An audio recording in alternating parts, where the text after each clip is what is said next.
Hello everyone, I hope you're all well. My name is Jenny Ames and I'm Director of Jenny Ames Consulting. I'm really pleased to welcome you to this series of short video podcasts that are concerning impact case studies for REF 2021. The podcasts are a series of what I call bite-sized tips.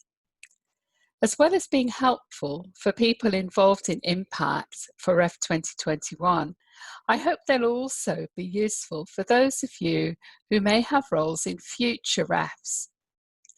These tips are mainly aimed at authors of impact case studies and impact case study managers, but they may also be useful for people who are leading subpanel submissions or university REF managers. Some of the tips assume no previous knowledge of impact in the REF context, whilst others assume quite a lot of previous knowledge. Now today we have tip 5, and this tip is aimed at impact case study authors and impact managers who support them. It assumes some prior knowledge of the requirements for an impact case study. We're answering the question, what is meant by the nature and the extent of the impact?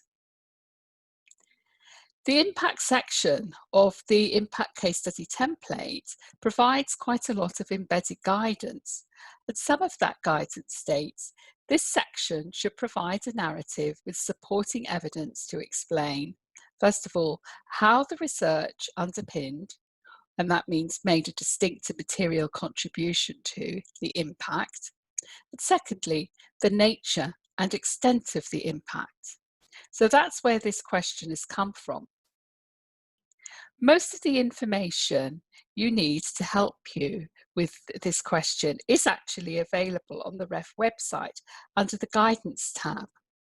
The relevant documents are, first of all, the impact section of REF 2019/02, including Annex A of that document, and secondly, Annex G of a second document, which is REF 2019/01, and this Annex G is actually the impact case study template. If you have problems accessing those documents, do view my first bite-sized tip to help you to find them.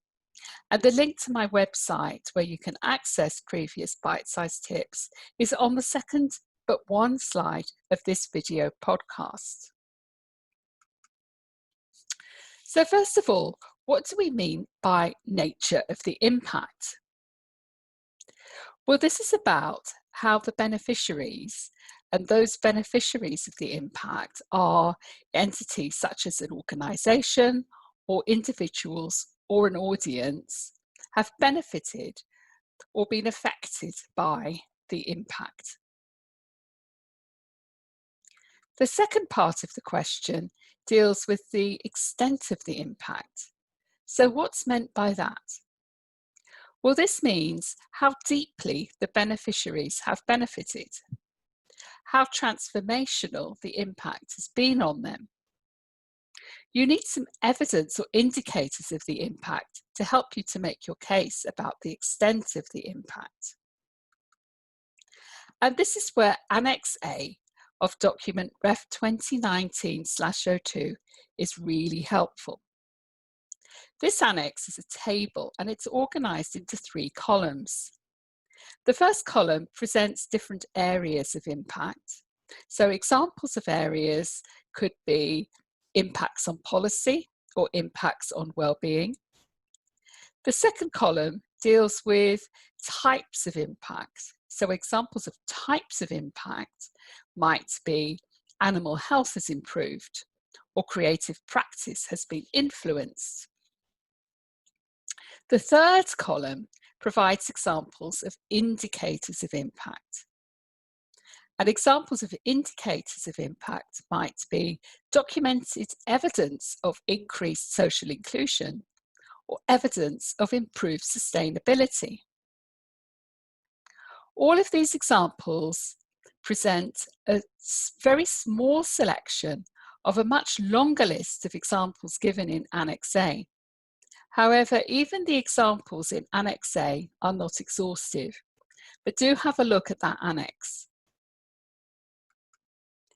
Now, very important concepts related to impact are the terms reach and significance. And your reviewers will assess the reach and significance of the impacts underpinned by research undertaken by your submitted unit.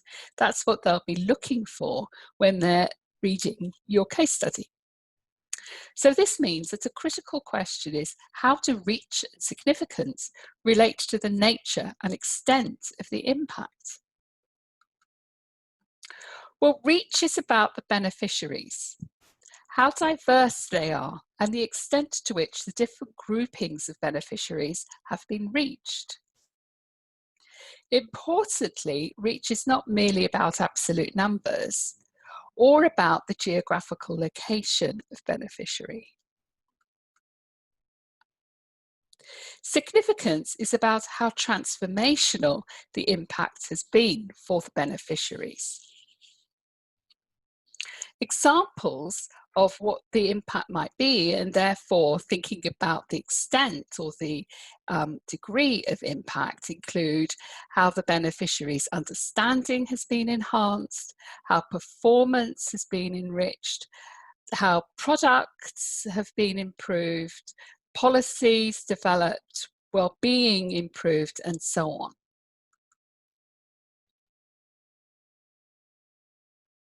So I do hope that you found this podcast useful in helping you to understand what's meant by the nature and extent of the impact, and also to help you to explain those concepts related to your case study in your template.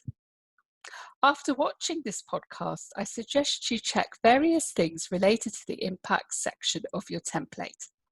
These include thinking about who your beneficiaries are and also how diverse they are. Are there other potential beneficiaries you've overlooked so far? Then, what has been the impact on each group of beneficiaries? And importantly, what is the significance of the change for them? What do they say about that? Do you have good indicators or evidence for these impacts? Do you need to do something to improve those indicators or evidence that you have?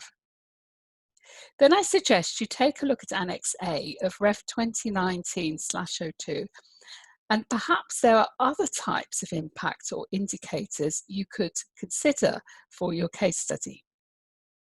You might want to discuss all of this with your impact manager or a senior researcher, such as your unit of assessment leader. So thank you very much indeed for viewing this podcast.